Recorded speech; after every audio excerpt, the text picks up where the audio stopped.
Hi guys, and welcome back to a new video.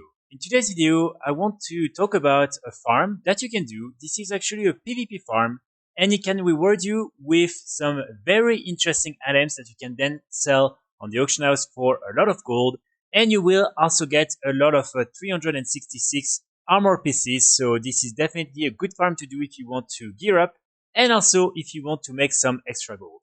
So this farm is pretty simple. All you want to do is get some of the war supply chests.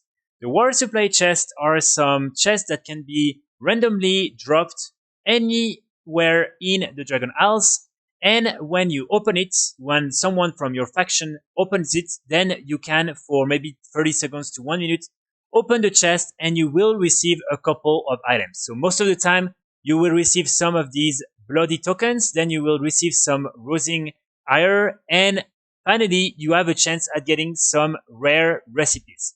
So all these different recipes are all the different PvP crafted items. So you have, for instance, all the different inferious items. So these are the epic plants. These ones are the most expensive ones and the best ones if you can get them.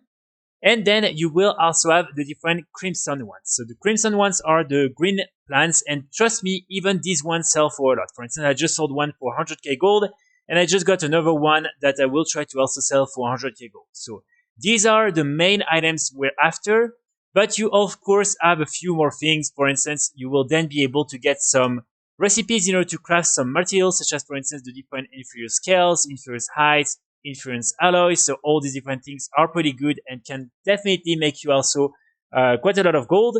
But the main items we're after in today's video are really all the different patterns and plants. And again, what's really good about all these different patterns and plants is that they will allow you, or allow people who have the good recipe and the good profession, to craft some PvP items. So for instance, here, as you can see, this one has an eye level 384, but when you equip it in an arena or battleground, you will have an eye level 424. So definitely a lot of people want to get all these different armor pieces, and so this is why a lot of people are also willing to spend a lot of gold on getting the different recipes and plants.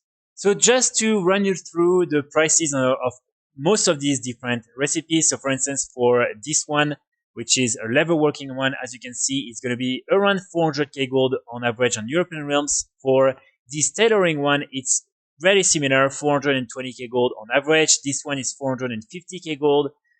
This one, which is another level working, is going to be 350k gold. Then we have this one, another tailoring, 350 to 520k gold. Then we have the Inferior Spirit's Hood, another level working one, 250 to 340k gold. And then, for instance, this one, the plate one, is 380 to 513k gold. And there is not that many up across the region. Then, when it comes to all the different green plants, as you can see, they can also all sell for quite a lot of gold. And of course, after that, you can craft all these different armor pieces. And these armor pieces can also sell sometimes for quite a lot of gold. So I would say that if you're playing on a high pop realm and you have the different professions that can actually learn these different recipes, maybe you want to consider learning the recipes and then crafting all these different items instead of selling the recipe. It's really up to you to see. But keep in mind that with the start of the new season, of the new PvP season next week, a lot of people are going to be asking through the crafting order system for these different PvP items. So really, if I were you, if you get your hands on one of these like inferior gear, maybe try to learn it, especially if you're playing on a high pop realm, because they will have a huge demand for these different items. But again, if you prefer, you can also just sell the recipe and probably you will make a lot of gold like that. So in order to farm these different supply chests, it's again pretty simple. All you want to do is go in the pre-made group, either in PvP or Dungeons and Raid, and here you want to type war.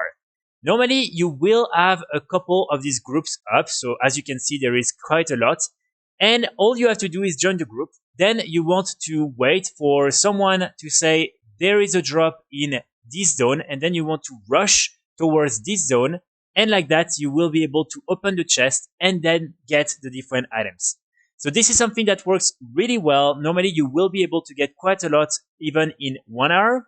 And normally you will have a chance at getting a couple of these different plants and patterns.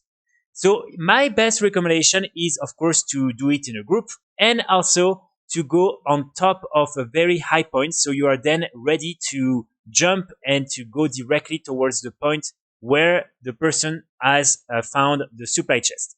Usually you will have a little bit of time because basically the plane that drops the chest takes a few minutes before dropping the chest, but hurry up because each time it only lasts for maybe 30 seconds once the chest has been opened. So this is really something you want to keep in mind. Personally, what I love to do is to sit here on top of this tower in Valdraken. So of course, if there is, for instance, no one in one of the zones, I would just go in the zone and just patrol there and make sure that if there is something, I will be able to alert the others. But if there is already people, what I do is I come on top of this building, and then from here you are able to really go anywhere. So this is a good point to each time start the hunt from. Another thing you can do is simply join some of the groups that people just create maybe for 2 or 3 minutes when the chest is open. So these ones are a little bit more tricky because if you're lucky, you will have the time to arrive. But if the person, for instance, just created a group when the supply drops, then you probably won't have the time to arrive and then get the loot. So this is up to you to see. If at the moment there is no group available, you can try to do that, but this is just a little bit more risky. Again, it can sometimes reward you with quite a lot of good loot. So, of course, these different supply chests are not the only source to get these different recipes and plants. You can also decide to do some of the quick matches and arena skirmish and everything in order to get some of these victorious contenders strong bucks. With these different bucks, you have a chance also at getting some of these rare recipes. But of course, it just takes a little bit more time, and you never know if you're going to win the battleground or not, because you will only get these different strong boxes if you actually win the battleground. So sometimes you can do maybe 10 random battlegrounds for like an hour and not even get one. So I feel like maybe the war supply chests are a little bit easier, even if sometimes they can have the opposite faction that can also try to fight you to get the crate. But it's a little bit more rare, so definitely you will have more chance at getting some of these recipes by doing the supply chests. Also, as I mentioned at the beginning of the video, you will be able to get some of the bloody tokens, and with this currency, you will be able to get some 366 high level gear, and this gear can also have an high level 408 in battlegrounds and arenas, so this is really good. And as you can see, you will be able to buy the full set pretty easily. Keep in mind, each time you will get 200 for the first supply chest daily that you open, and then after that, you will only get 55. So it means that every day you can already get 200 very easily just by opening one of these chests, and then it's 55 more each time you open more than once per day. So that's pretty much it for today's video. I really hope you will be able to make some gold with all these different recipes, and in my opinion, this is a really fun farm. I've never really farmed a lot of gold just by doing PvP activities, so I really enjoy the fact that Blizzard is trying to merge a little bit both. I will be back very soon with more guys and more videos, and in the meantime, I wish you all a great week. Bye!